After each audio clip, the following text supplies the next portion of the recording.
You still running those ads? No, Senator, I did not have anything to do with picking those contractors. No politicals at the Department of Homeland Security did. I understand. Are you Career still running officials those followed the ads? competitive bid process for Are that. you still running those ads? I think the ads are due to end here in March, I think within a week or So two. they I'm are not sure still of the running? update. The one that is running is focusing on angel families. Have you seen that? It is the one that's talking about this is our why. This is why we work every day. Okay. Is for the angel I've gotta families move and their on. victims that need to.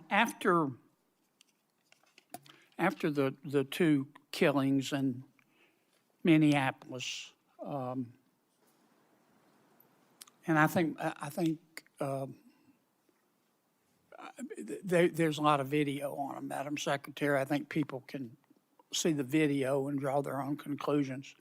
Are you and your department conducting an investigation of those? Sir, the investigation is being led by the FBI. HSI was involved. In fact, our HSI agents on the ground. I'm sorry to cut you off, but I got so little time. I believe at the time you said these were acts of domestic terrorism. Is that right? Sir, in answer to questions at the press conference that afternoon, it was that it appeared to be. Yeah, but you said these appeared to be acts of domestic terrorism. And as I've said previously in this hearing, But is that first, Madam Secretary, did you say we're getting that? I think information it's been from widely a chaotic reported. scene on Did the you say ground that? and relaying information to the American people. Okay. Now, again, those videos are public. People can draw their own conclusions.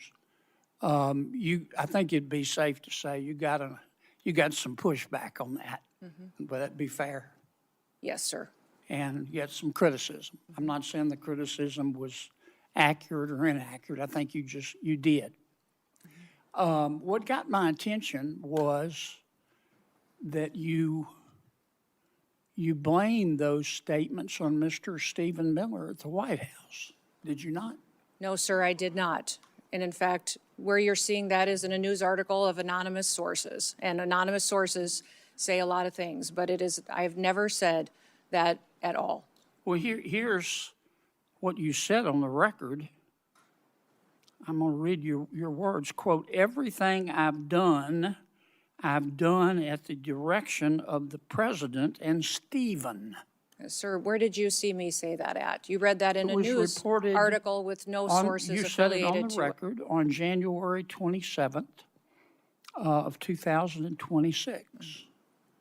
Did I read your words accurate? I enjoy working with the president and with Stephen Miller, and that day we were working to get as much information to the American people as possible. That is what we'll continue to do, and as that happens, we'll go forward. Do you think it was fair to blame Mr. Miller? Sir, I did not do that. You're reading from a newspaper article with anonymous sources. Are you denying that you said that? Sir, I'm not going to speak to that situation that is relayed on anonymous sources that no one has heard me say that. It was you. No. Who reported that to that newspaper? They're quoting you on the record, saying it's Stephen's fault. Thank you, Mr. Chairman. Senator Klobuchar. Thank you, Mr. Chairman. Secretary Noem, as Secretary of Homeland Security, you oversaw Operation Metro Search. Is that correct?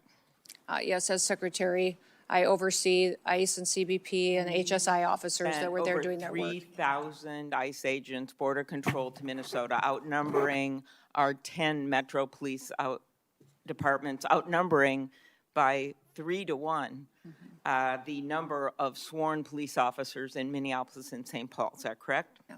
We were working to do targeted operations against criminal, illegal aliens, and we needed to do that in a safe manner to make sure that we could ensure the safety of our law enforcement officers. Two of my constituents, Renee Good and Alex Preddy, were killed. They should be alive today. In fact, in 1 month in the city of Minneapolis, when you look at the 3 fatalities that were results of shooting, 2 of 3 were committed by federal agents. Are you aware of that? Yes, I am. So your agents, not only their actions resulted in the deaths of 2 innocent American citizens, but they repeatedly violated my constituents' First Amendment rights to assemble.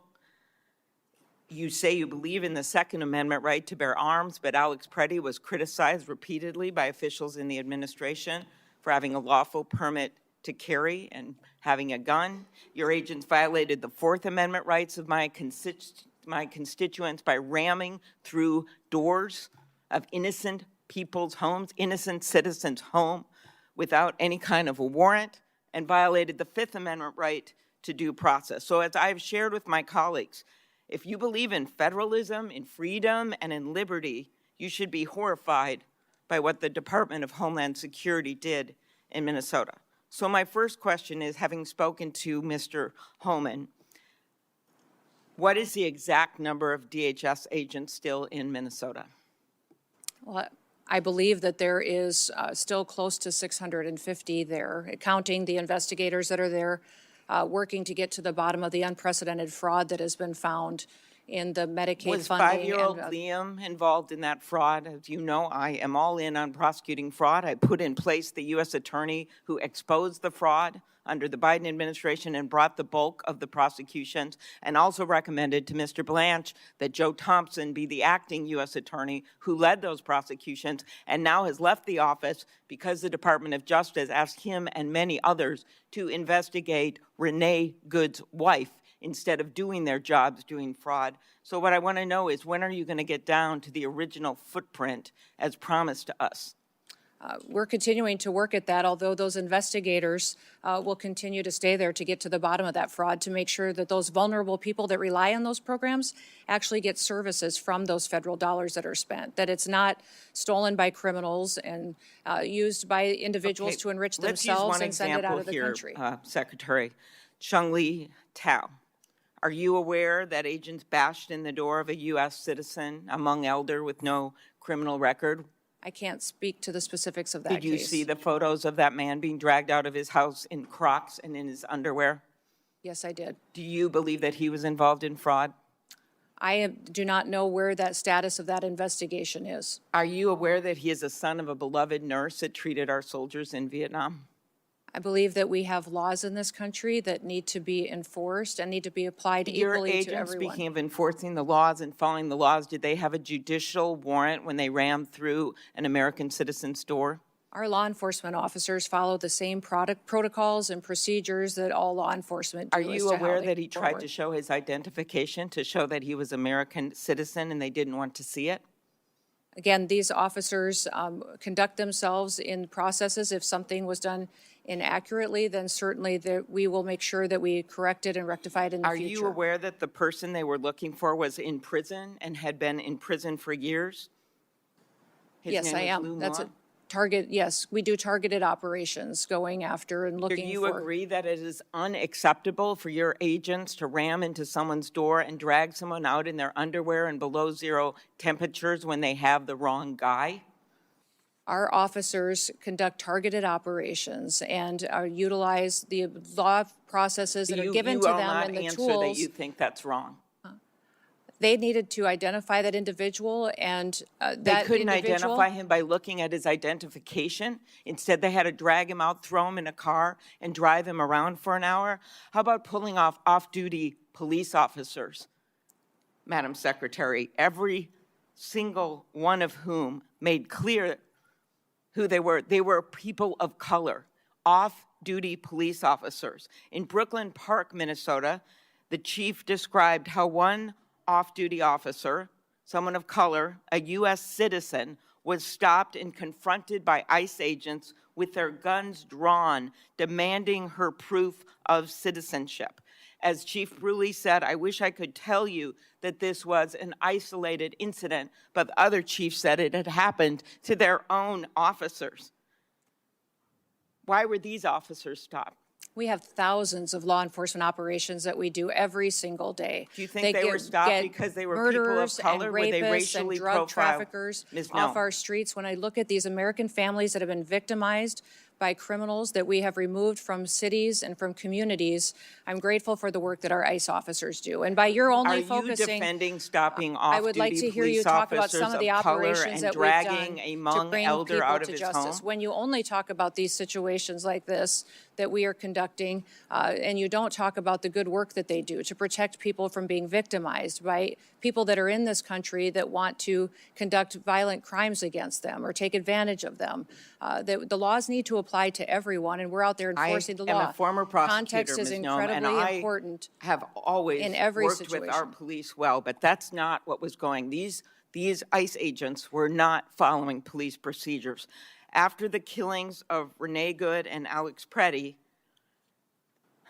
when I spoke to Alex's parents, they told me that you calling him a domestic terrorist, this was directly from them, the day after he was killed. A nurse in our VA, Alex, one of the most hurtful things they could ever imagine was said by you about their son. Do you have anything you want to say to Alex Preddy's parents? We were relying in the hours after that incident that was so horrific on information we were getting from the ground from our agents. I just asked if you had anything you wanted to say to the parents or to the family of Renee Good after you called them domestic terrorists. I can't even imagine what they have gone through in the loss of their son and the loss of their family members. But it's how about absolutely specifically tragic. calling them domestic terrorists without any evidence of that? Sir, ma'am, I did not call him a domestic terrorist. I said it appeared to be an incident of. I think the parents saw it for what it was. After the killings, the federal government refused to cooperate with state law enforcement. Agents blocked Minnesota investigators from accessing the scene. I know because I got directly calls from the mayor. I tried to call the DOJ. I tried to do everything I could because they were very worried about what was going to happen immediately, especially after Alex Preddy's death. Do you think that blocking local law enforcement from the scene of a shooting makes people safer? Yes or no? Actually, our HSI law enforcement officers risked their lives on that scene, preserving evidence and keeping the violent rioters away from the evidence so it could be preserved for the investigation. What life was lost at that scene, Secretary Noem? Yes, I understand It was that. Alex Preddy's life and that was after lost. it became very. I believe it is in the interest of justice to have a full and transparent investigation. Yes, the investigation's being led by FBI and internal investigations as well into this incident. Will you commit to reversing the decision to cooperate with the Minnesota Bureau of Criminal Apprehension, an agency of seasoned professionals that the agents worked with directly, FBI agents worked with directly to investigate after the shooting, assassination of Speaker Hortman, after the killing of those two little kids in that church with the bullets going through those stained glass windows? In both incidents, our federal and local law enforcement worked together and are working together in those investigations. But they have been blocked, the locals have, from being part of this. Why is that, Ms. Noem? The FBI is leading this investigation, and I would leave that question for them to answer. Thank you. Before Senator Blackburn, without objection, I'll introduce into the record Unaccompanied Children case study that the Trump Health and Human Services provided to my office. These records describe horrible cases in which children were forced to work to pay smuggling fees, physical assaulted by sponsors, and denied chance to attend schools. The Unaccompanied Children case study are further evidence of the previous administration's policies to put children in harm's way. I appreciate the cooperation of the Trump administration. Is there any objection? Mr. Chairman, Proceed. I do not object, but I would like to have unanimous consent to enter into the record the details of the 3 instances where the Secretary referred to the victims that we've discussed and as engaged in acts of domestic terrorism. We have the exact statement, the exact date and time that you made those statements. I'd ask unanimous consent to put those in the record. On both requests, any objection? No objection heard. Senator Blackburn. Thank you, Mr. Chairman. Madam Secretary, thank you for being here today. And I want to thank you so much for the work that DHS and FEMA have done in Tennessee.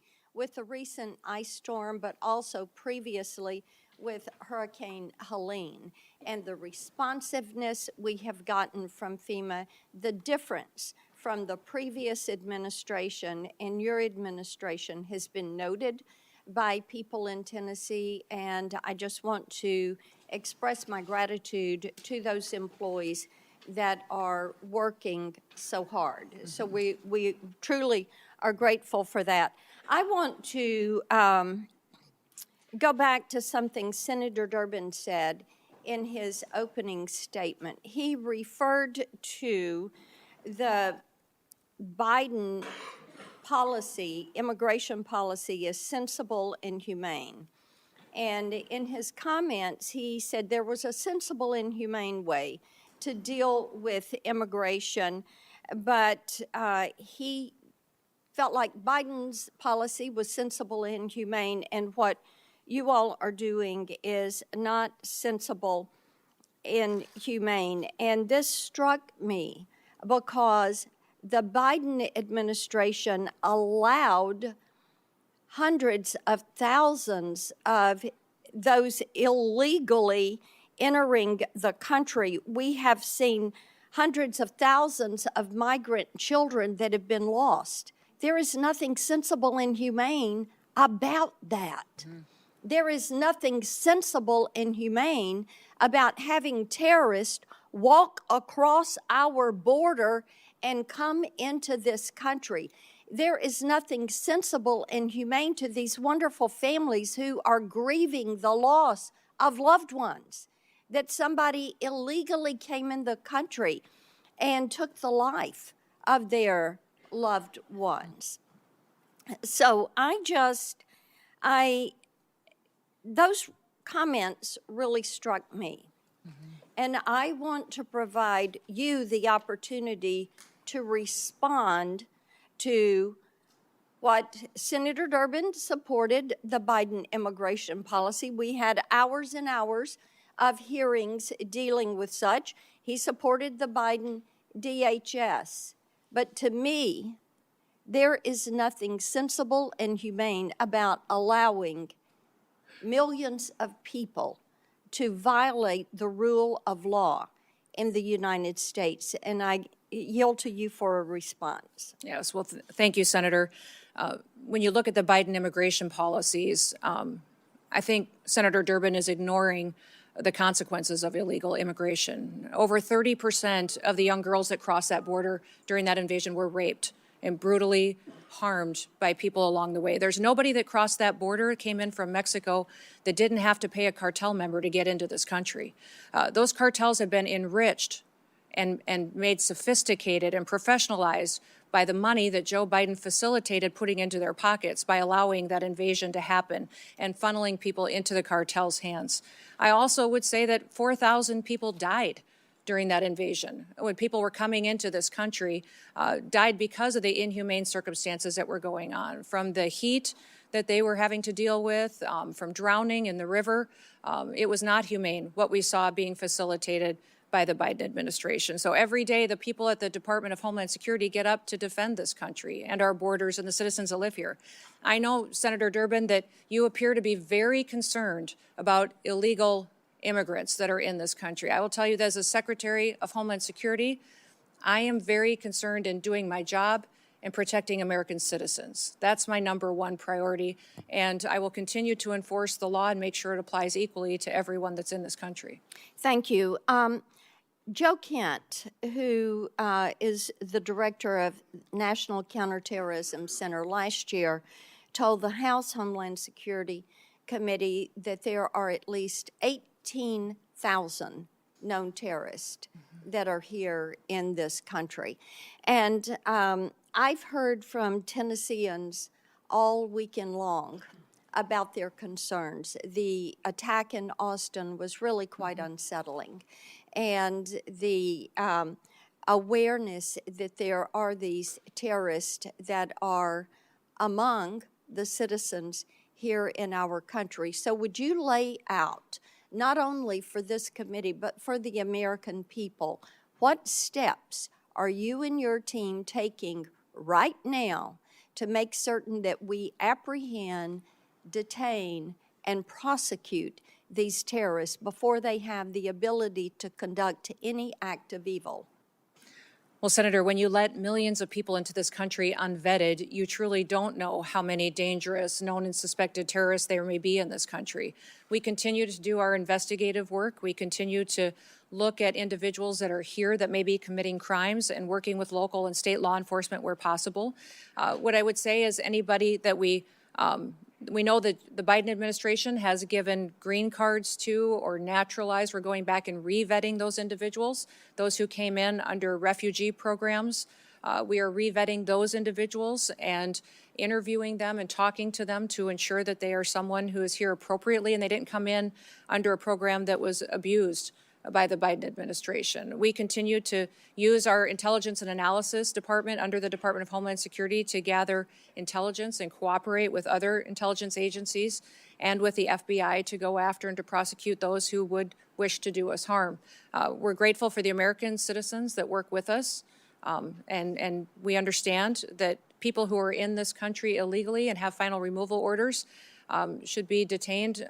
Our priority is going to continue to go after those worst of the worst and to make sure that we are getting them out of our country as soon as possible and brought to justice if they've committed crimes here. There are a couple of bills we were able to fund in the Working Families Tax Cut Big Beautiful Bill back during the summer, and we're so grateful for President Trump and the attention that he put on some of these issues of protecting the American people and making that the priority. And you know, that's a part of upholding our oath. I think many of us were struck last week when the president asked, do you think it's the first order of business to protect the American people? And many of our colleagues on the other side of the aisle just sat there. That was stunning. So we're grateful for this focus on protecting our people. There were two bills, the Prince Act and the End Child Trafficking Now Act. These are pieces of legislation I've pushed forward. Now, this helps with protecting these children that are being trafficked, many of them globally trafficked. We're fully aware that Homeland Security investigations, and I think they're defunded right now during the shutdown, are trying to find some of these traffickers, rescue these children, and return them to their families. These two bills allow the collection of DNA and fingerprints so that we can stop this repeat trafficking of children. And I want you to talk for just a moment about the importance of having this legislation on the books and how you were using this to help break these global trafficking rings. Yeah.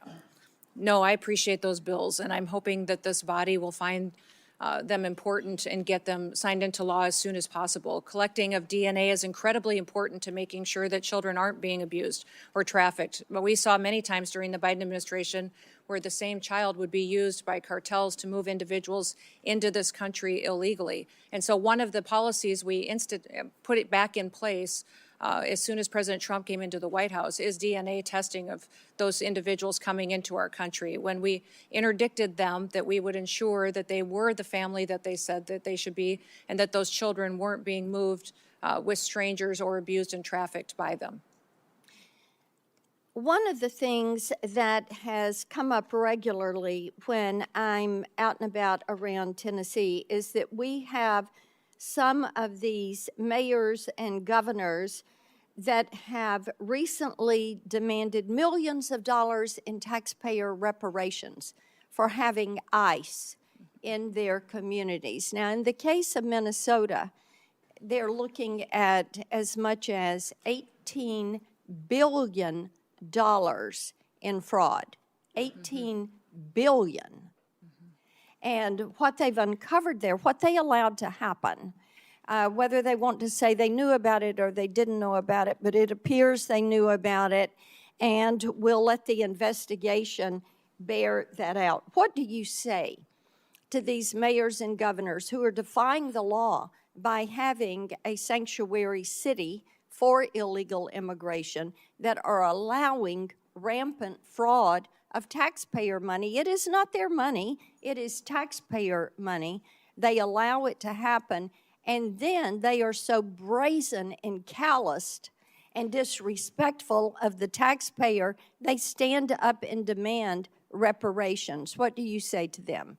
Yeah, it's impossible to take them seriously. The hypocrisy of saying that you care about your economy and you care about your citizens when you've allowed that kind of fraud to go forward that they have in these programs. And these programs are there to care for individuals and give services to some of our most vulnerable in society. Those individuals that have developmental disabilities, individuals who need special services in order to care for them and to help those families for a period of time with individuals and their family members that need to be that specialized care. They have stolen that from them, allowed individuals to abuse those programs, and have done it to the detriment of not just their families there, but also the businesses there and the educational entities and even their credibility to speak. You know, if those are the same individuals that called our ICE officers the Gestapo and demonized them, and their rhetoric is very detrimental to the environment that we face every day on our law enforcement operations. So my hope is that we'll continue to get to the bottom of those investigations and bring those criminals to justice. Before Senator Coons, Senator Durbin wanted to. Mr. Chairman, the senator from Tennessee invoked my name several times, so I'd just like one moment to respond. What she said is simply inaccurate. I didn't mention the Biden administration at all in my opening statement. What I said, and I still believe, is that if we work together in a positive, good faith, bipartisan effort, we can come up with a sensible, humane immigration law for America. You've heard the witness say repeatedly, we write the laws. She's correct. We need to accept the responsibility of writing a law that is sensible for this country. What I think is happening now in this administration is neither sensible nor humane. I yield. Senator Coons. Thank you, Mr. Chairman. Madam Secretary, thank you for appearing before us. It is your duty and mine, all of ours here, to protect our American homeland and our citizens, but to do so in a way that is legal, that is humane, that is effective, and principally constitutional. So let's get to that. Foundational to the administration's entire immigration agenda and to everything we've seen in the streets of Minneapolis and other cities across our country is your pursuit of higher and higher numbers for deportation, the mass deportations that Stephen Miller designed and President Trump has ordered you to implement.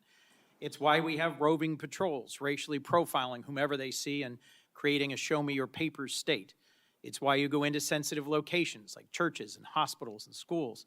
It's why you have been arresting children, the elderly, refugees, the disabled, including a resident in my own state suffering from severe developmental disabilities. When there's pressure on you to hit high numbers, you don't have the time to focus on targeted effects to find violent criminals on the run.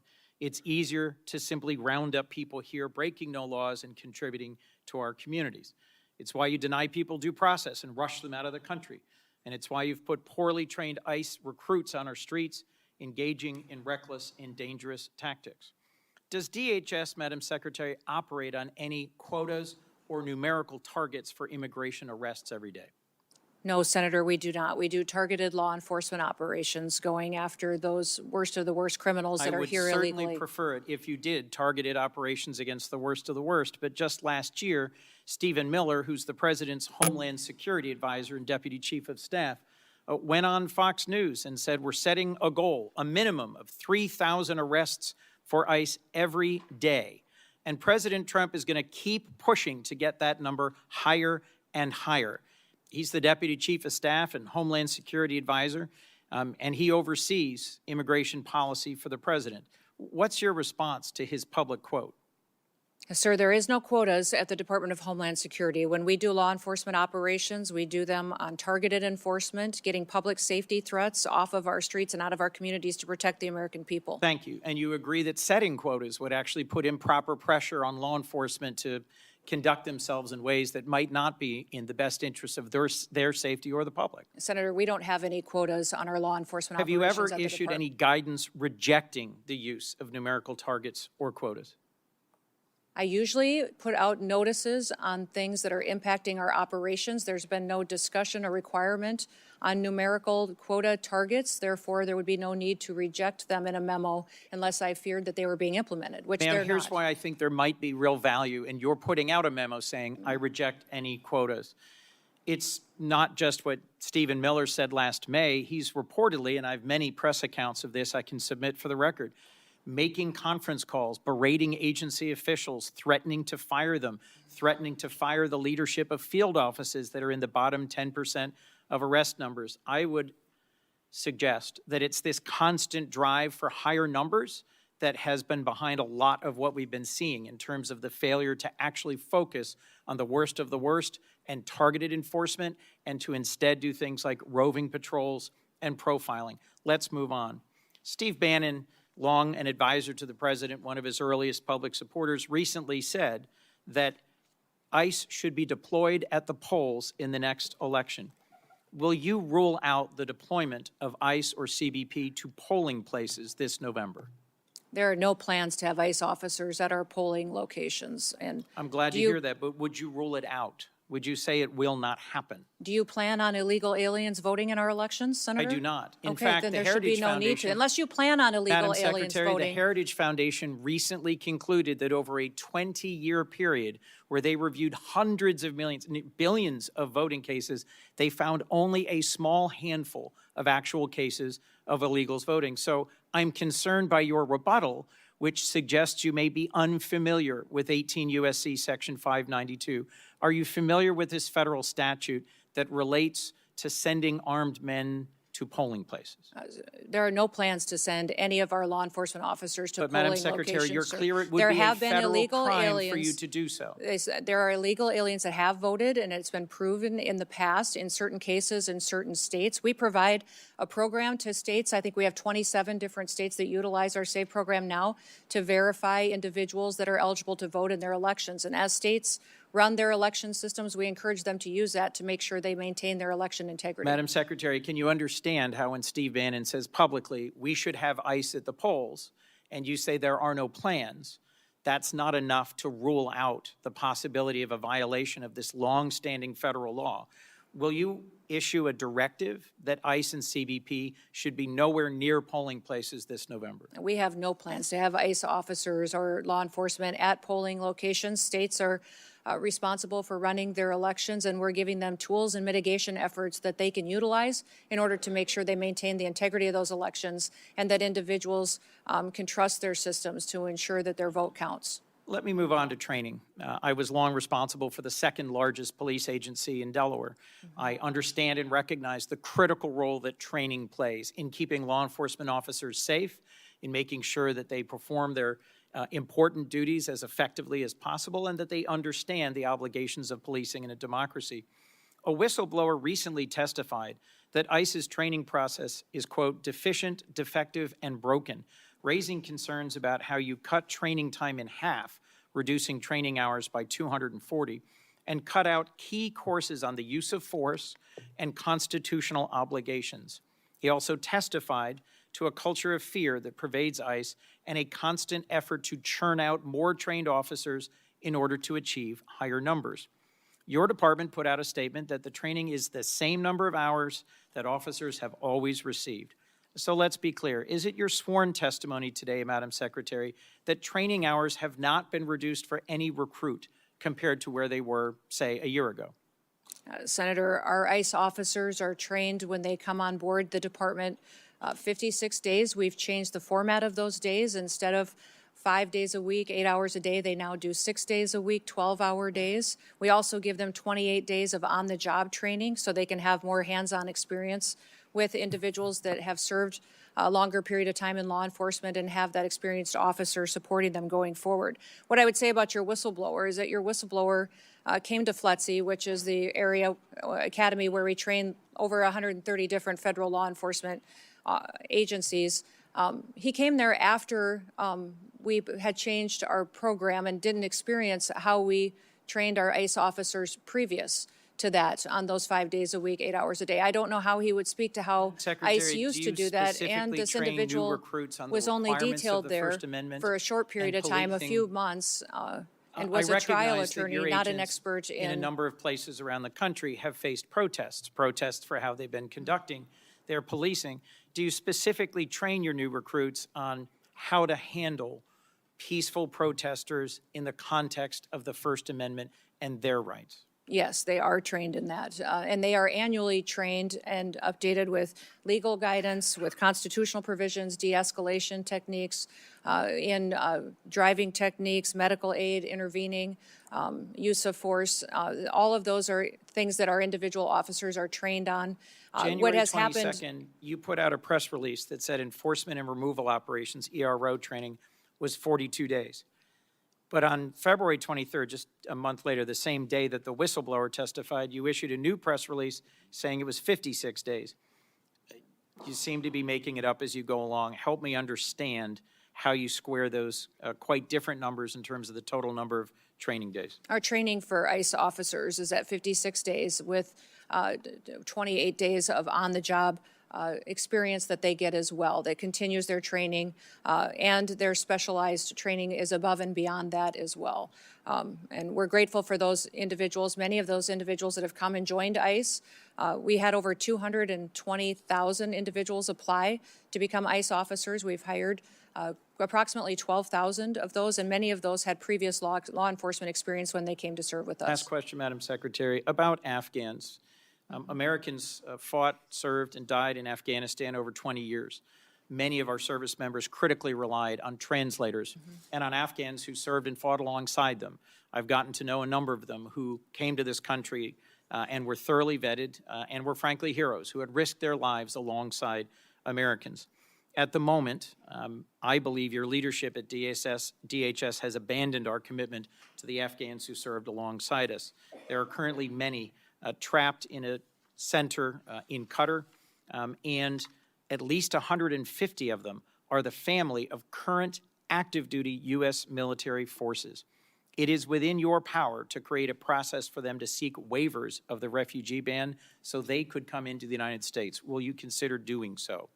We'll continue to do our due diligence on vetting individuals that come into this country, especially those who came in on a refugee program, and make sure that that vetting process was thorough. We found deficiencies in how the Biden administration was doing that. Will you commit to not and I'll look forcing into any the of them situation. back into the waiting arms of the Taliban, who will certainly torture or kill them? We'll continue to look at every situation and make sure they qualify for the programs to how they're laid out in statute. Madam Secretary, as I said at the outset, it's your obligation and mine to protect our homeland and American citizens in a way that is legal, effective, humane, and constitutional. My concern is that across all the different incidents that have been spoken about today, you are failing to do so. You are failing to deliver legal, humane, effective, and constitutional protection for the American people. Thank you, Mr. Chairman. I got three things to do before I call on Senator Britt. First of all, Madam Secretary, you can correct me if I'm wrong, but it seems to me the answer you should have given about Steve Bannon is he's not even in the administration. Correct. So why would he have any influence over what you're doing? Correct. Secondly, we're going to take a break after Britt, Blumenthal, and Schmidt. Lastly, without objection, I'd like to introduce evidence of potential human trafficking that I sent to the Biden administration as part of my unaccompanied children oversight. For over a decade, I've exposed how children in this category and the program associated with them have been subject to harm, abuse, and even sex and labor trafficking. Thanks to Secretary Noem, Trump administration, greater transparency has finally been brought to this issue. Senator Britt. Thank you, Mr. Chairman. Thank you, Madam Secretary, for being here today. To echo what my colleague Senator Kennedy said, I appreciate you actually securing our border. The work that President Trump has done, and you alongside him, to make sure that we don't have just an actual invasion happening every day, like we saw under the Biden administration. I believe we had about an average of 5,000 people a day that came over the border during the Biden administration, many of which are unaccounted for. when we're looking at kind of what is ahead of us, I've heard Senator Blackburn and others kind of bring this up to you, but I am thinking about the children that we know that came unaccompanied, many of them with a phone number written on their arm or taped to them. Senator Blackburn mentioned that the Biden administration did away with the DNA policies. We know many of these children have been trafficked into our interior. You mentioned the rape, that 30% of women, is that right, that came across our border were most likely raped in the process. The 4,000 people that died, the inhumane circumstances that were created, and the enriched cartels as a result. As a result of 4 years of the Biden administration, the cartels were stronger and more prosperous, and unfortunately had a greater grip on our interior.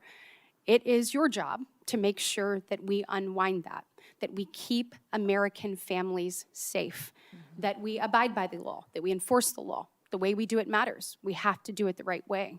But there are countless families sitting behind you who have either had a loved one injured or lost because of the lack of enforcement of the previous administration. Do you commit to me today that you will ensure that no family has to go through this again, that you will use the tools at your disposal the right way to protect American citizens? Yes, I will use every tool I have available to make sure that we're protecting as many Americans from having to go through what these families have had to go through. And Secretary Noem, I want to talk to you about these children. Where are they? Yeah. We didn't have hearings about them under the previous administration. I want to know where they are. How many children do you think are in our interior unaccompanied for? Are they being sex trafficked, labor trafficked? Where are they? Yeah. And how many have you found? And what is your plan to find all of them? Every one of those children deserves to be seen, deserves to be found, and I appreciate the president's commitment to making that happen. I want to know what you're going to do to follow through with it. We're going to continue to do our work. We found 145,000 of those children so far, identified them, returned them back to their loved ones, and taken care of them. We will continue until we find every single one of them. The Homeland Security investigations teams are the most specialized law enforcement officers for getting into these networks, these trafficking networks, and making sure that they're not just finding one child, but finding the network that is trafficking hundreds of children, and make sure that we're bringing them back home and helping them heal. Well, let's actually talk about HSI. We have heard ICE be vilified across the nation, called Nazis, called Gestapos. I want to talk about ICE HSI for a second, because you just mentioned it. When we are looking at finding child predators, when we're looking at finding people who are exploiting children, when we're looking at cyber crimes, human trafficking, when we're looking at drug smuggling, weapon smuggling, HSI does the hard work, do they not? Yes, they do. I want you to see behind me. These are some of our most notorious and high-profile criminals in recent years. Sean P. Diddy Combs, El Chapo, R. Kelly, Jared Fogle, Josh Duggar, the Merchant of Death, Victor Boot. And what do all of these criminals have in common? All of them were brought to justice with the help of ICE, HSI. Does that sound like the work of Nazis or Gestapo, Madam Secretary? No, it does not. This sounds like an agency that is working for the American people, who is taking bad actors off the streets and is doing the hard work for our most vulnerable. Can you speak a little bit to the work that you've seen HSI do? These HSI officers are, I believe, the most exceptional law enforcement officers that we have at the federal level. They specialize not just in identifying sex traffickers and human traffickers, but also any kind of money laundering, financial investment. They partner with our other intelligence agencies to use that information to build cases that we then win in prosecutions and hold those people accountable. And they all have families. They all have families that they care deeply about, and when you talk to them, they will go on and on about how they do their work to make sure that families in the United States can be safe and that they have a future and they can walk down the streets and continue to be entrusted that their kids won't fall victims like they see so many times in their work when they do these types of cases. Changing gears a little bit, when we're talking about just immigration enforcement in general, I know I've had a number of questions from constituents over the weekend about the number of known and unknown terrorists in our interior. We know the numbers that came through the border, but we also know the countless numbers of known gotaways that we don't know who they are, where they're going, or what their intentions are. Madam Secretary, what we saw in Austin, I think, was chilling to so many people. We want to make sure that we are doing everything possible to locate terrorists in our interior, and to obviously capture and get them out. Tell me what you're doing to make sure that that happens, and what the American people need to hear from you. Well, first of all, Senator, let me thank you for your work to get the Department of Homeland Security funded so that we can use everything and every tool available to us to go after these threats that we face, both foreign and domestic. These individuals that we've brought to justice already include over 1,500 known and suspected terrorists that we have already found in the last year that President Trump has been in the White House, and we brought them to justice and removed them from our country. We also have thousands and thousands of gang members, MS-13, TDA members that have partnered to victimize people and perpetuate violence upon them. We're continuing to do that work and will every single day, but we need funding to make sure that all of our law enforcement agencies have the tools they do to bring them to justice. Well, let's actually talk about that. So when we are looking at the department having gone unfunded now for 17 days, I'd like to know what are the real implications of that. So I think a lot of people, when you look at the Department of Homeland Security, we've obviously seen in the news, ICE and CBP. We just talked about some of the good work that ICE has done, particularly ICE HSI. We look at the border, customs protections, people coming through, making sure whether it is weapons being smuggled or whether it is drugs, that those things are caught by those men and women there at the border. Then we look at the other missions that fall under the Department of Homeland Security, our courageous men and women in the Coast Guard. You look at those serving in FEMA. We have been ravaged by storms both in the south and up the northeast, and these people need assistance and they need help. That all comes through your department. You look at the Secret Service, and you look at where that is. You look at the Center for Domestic Preparedness, for example, in Anniston, Alabama, which I hope I have your commitment to continuing to make sure that our law enforcement officers are trained there in the event of something unthinkable. Yes, And absolutely. as we look at all of this, and our TSA officers, I was struck by what I saw. Actually, you have put this up here behind me. When you see what's happening with people going without pay, again, so you have people like a TSA officer that went without pay for 43 days in the previous Democrat-led shutdown, and here they go once again. The financial insecurity that comes from that is tremendous. We heard reports of officers sleeping in their cars at airports to save money on gas, selling their blood and plasma, and taking on a second job to make ends meet. Some are just recovering from the financial impact of the 43-day shutdown, and many are still reeling from it. We cannot put them through another such experience. In the last minute left, will you tell us the real implications of this shutdown on men and women that stepped up to serve our country in the highest way to keep our homeland safe and secure? Yes, I'm grateful for our TSA law and security officers that are still showing up and doing their jobs, running those security checkpoints, even though they're not collecting a paycheck. A couple of the stories that I had heard when I spent time with them just in recent days was one individual whose wife needed cancer treatment, $1,200 treatment that he couldn't afford, and had to go and borrow money so she could get her cancer treatment because he wasn't getting his paycheck. Another individual who had 9 children, was raising 2 of his grandchildren as well, that was struggling to pay his bills, took a nighttime job as a welder just to try to keep food on the table for the responsibilities that he had. These people joined TSA because of 9/11, because they want to be a part of keeping people safe in the United States and defending our homeland.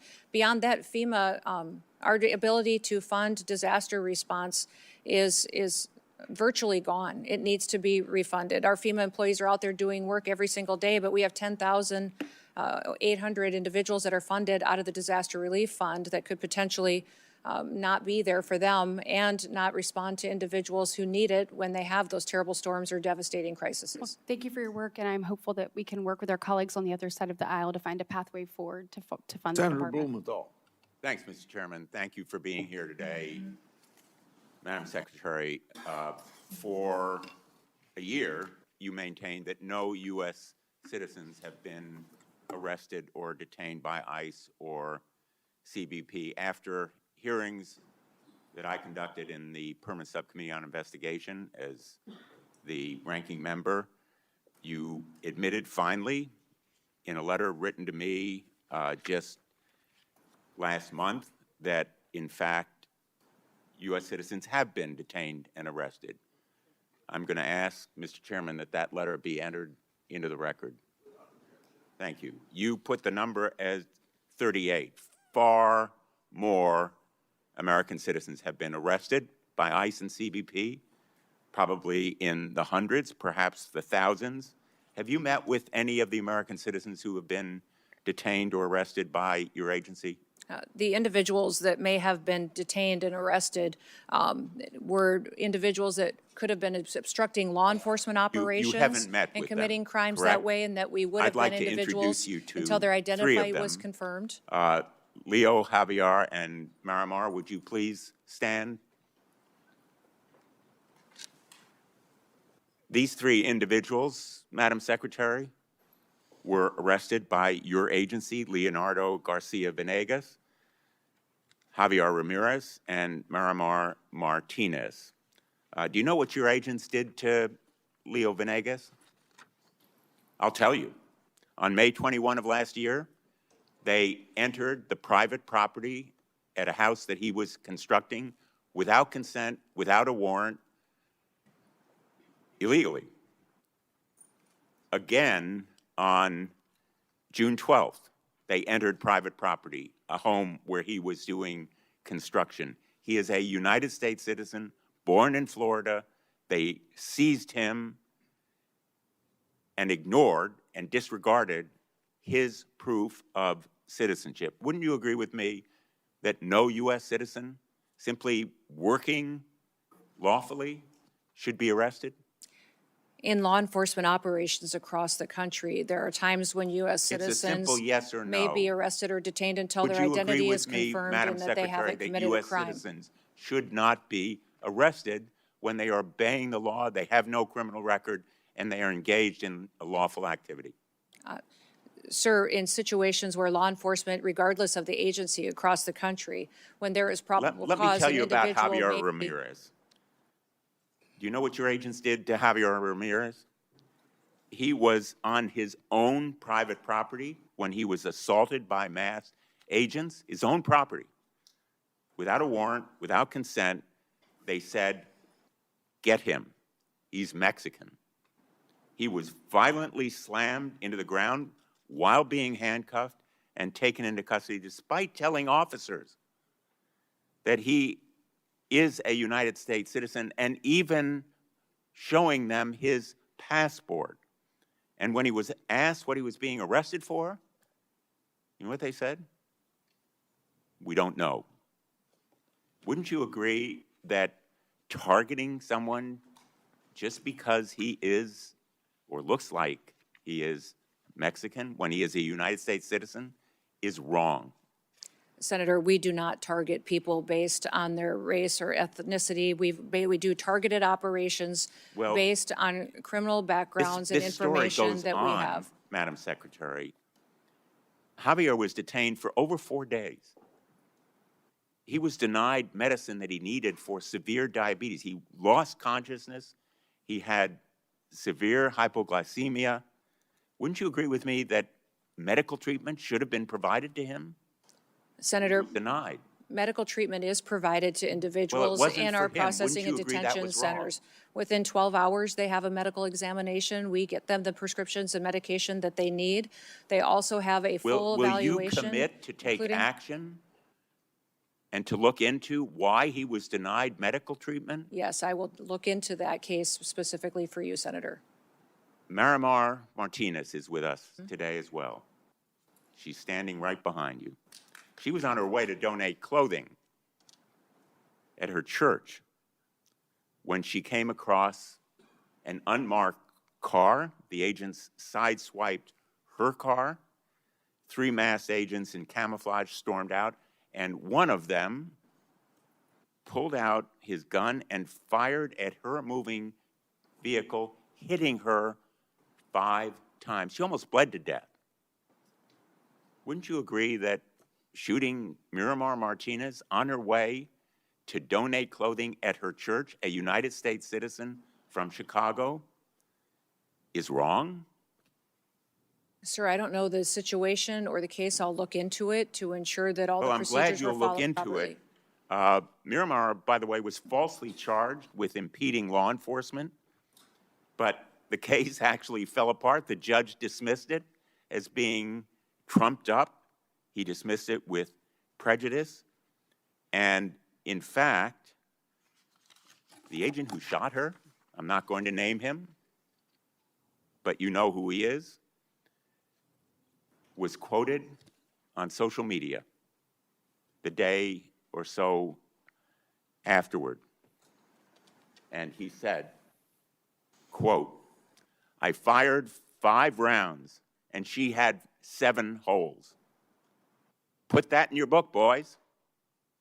And quote, "Cool, I'm up for another round of around and find out."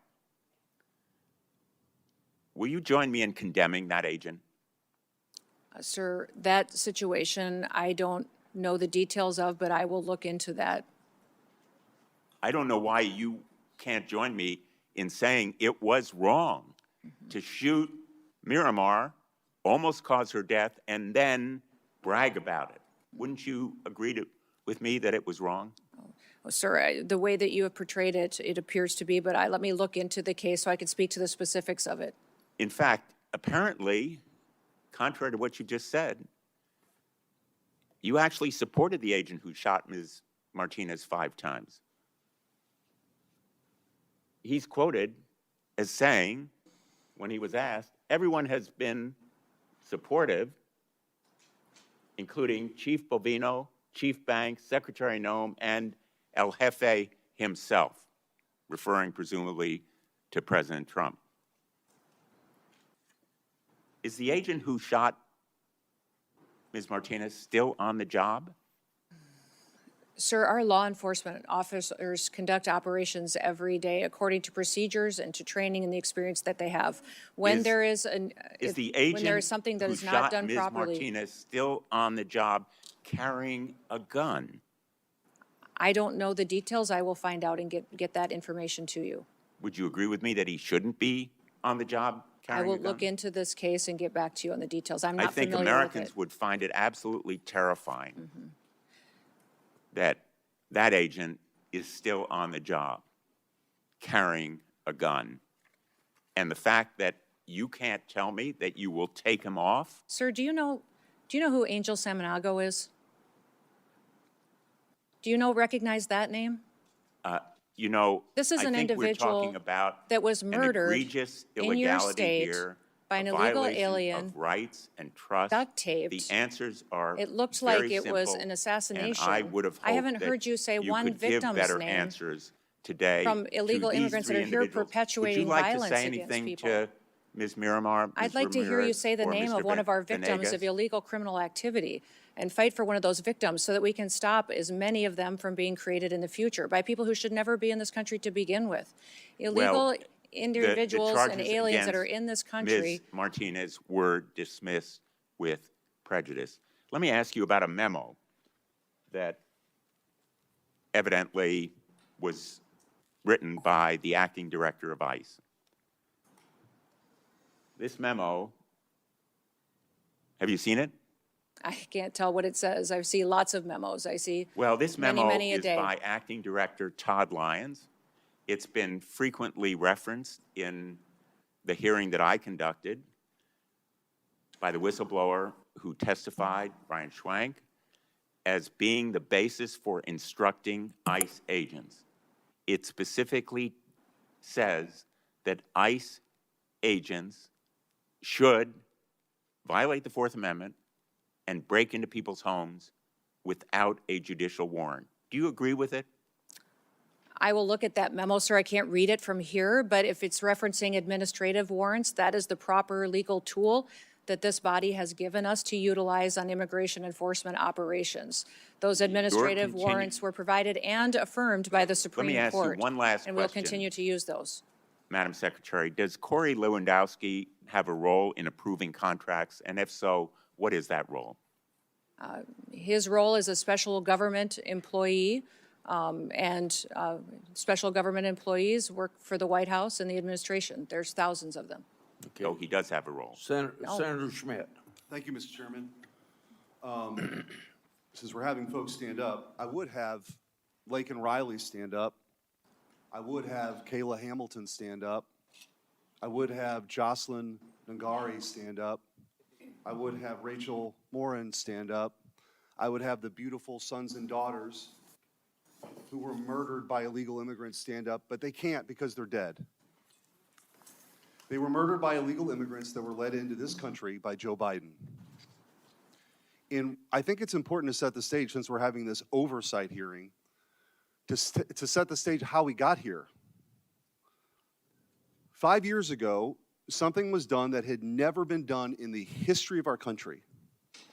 We had a president who willfully ignored immigration laws and immigration enforcement, threw open the border to 15 million people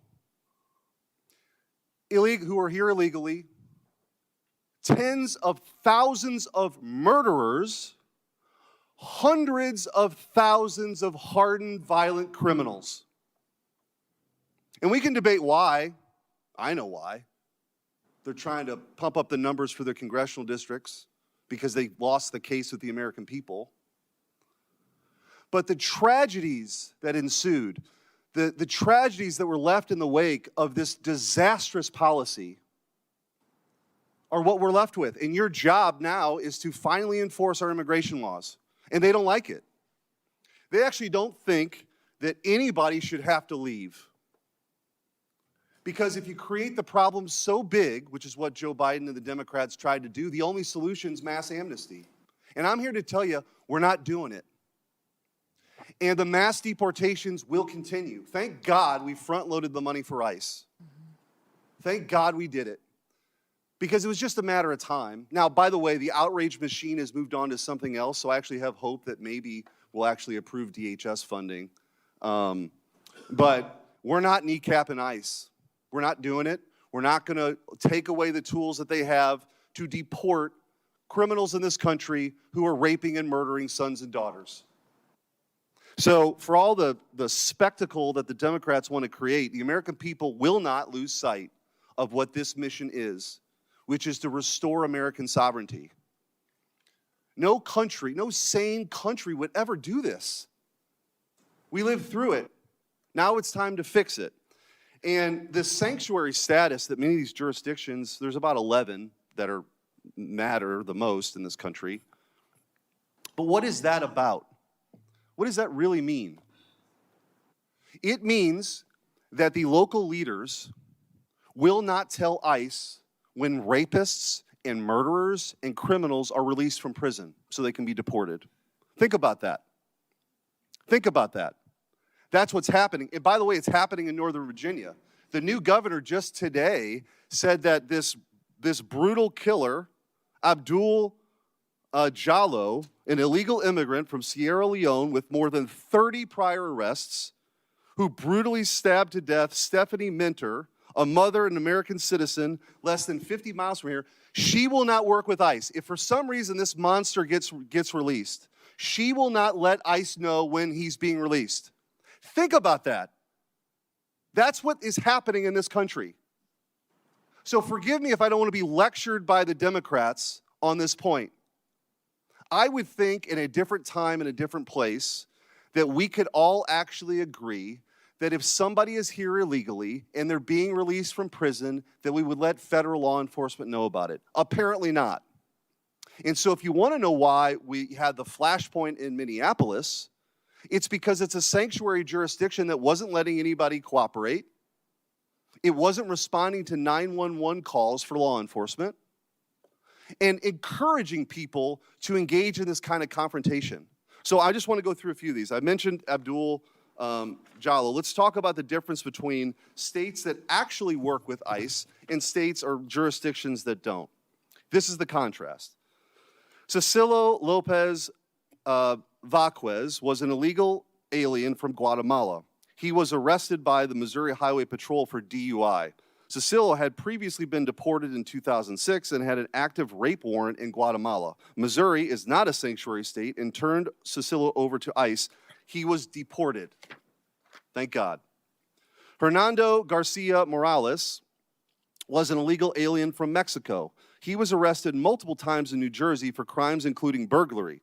New Jersey is a sanctuary state, failed to notify DHS or ICE. He was released. On January 9th of this year, he threw a baseball-sized rock at a school bus, shattering a window and hospitalizing a third grader. Ariel Nunez Figueroa was an illegal alien from Mexico with an arrest warrant tied to the murder of 43 students at the Ayotzinapa Teachers College. ICE arrested him in Houston, Texas, not a sanctuary city. DHS deported him on March 6th. Christian Espinozo Sarango was an illegal alien from Ecuador, arrested in New Haven, Connecticut for sexually assaulting a minor. He was charged with multiple serious offenses. Connecticut's sanctuary laws prevented cooperation with ICE, and he was released into the community before being rearrested by ICE. Mayama Sese was an illegal alien from Liberia. She was a former rebel commander linked to war crimes, including recruiting and leading child soldiers. Despite a removal order entered in 2022, she was not taken into custody by ICE until April 19th of 2025. The previous administration refused to deport her. She has now since been deported. Hector Balderas Ahorne was an illegal alien from Mexico arrested in California for a felony hit and run that killed an 11-year-old boy. California, a sanctuary state, rejected DHS's detainer. Hector has a bond of $100,000 that could allow this guy back on the streets. We don't know. If he's released, they're not going to tell ICE.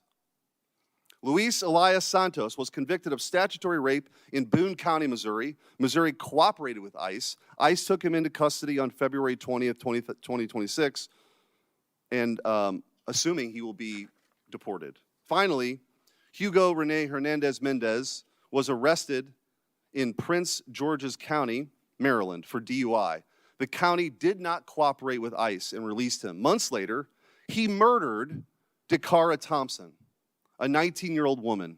She would be alive today had Maryland cooperated with ICE.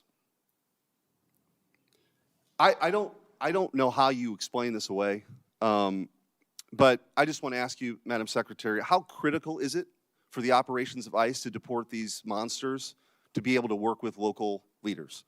Oh, it's absolutely critically important. It keeps our officers safe. It allows them to do their operation in an efficient manner to make sure that the public is safe as well. And when you talk about these sanctuary jurisdictions turning murders and rapists loose on the street, I picture every time listening to Rachel Morin's mom telling the story of how she died, how she was brutally raped and murdered, and a mother of 5 children that no longer have a mother.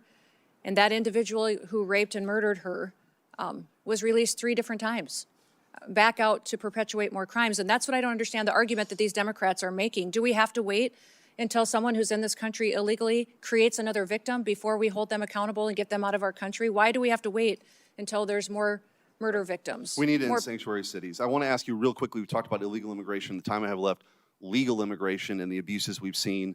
I've written to you about H-1B and OPT, and for those listening, the H-1B program was marketed as a program to bring in the best and the brightest for people, for jobs that we don't have people for. That's been patently false. What's happening is this abuse is that American citizens are being displaced by cheaper, more obedient foreign labor.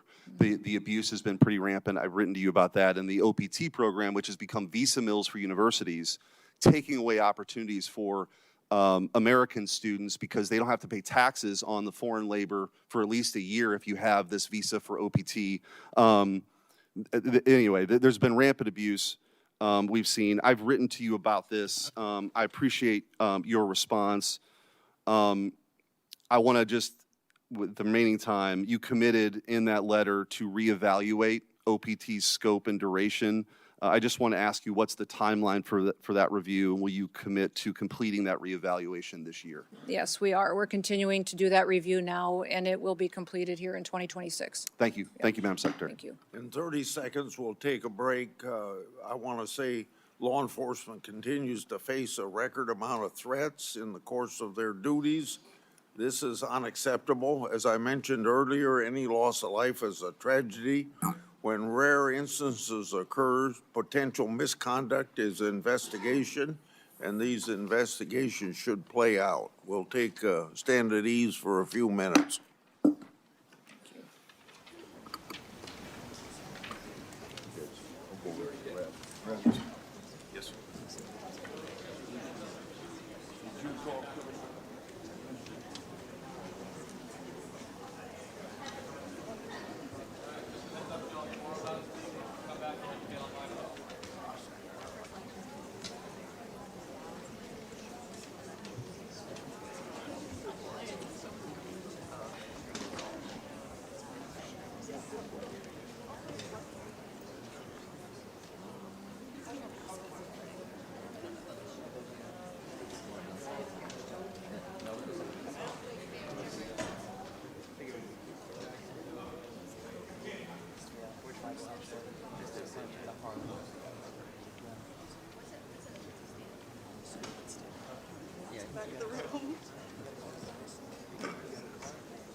guys want to go in like 10 minutes? Yeah, unless the break is long. 20 to 12, right? Okay. No, I'm saying we have to go at least 5, 20 to 12. Yeah. Yeah, so All right. So you want to wait 10 minutes and then off we go? yeah, like 7 more minutes. 11:33. I was gonna figure out how to. Yeah. 7 more minutes and then. Yeah. Or should we just go? We'll wait 7 more minutes because I don't want to see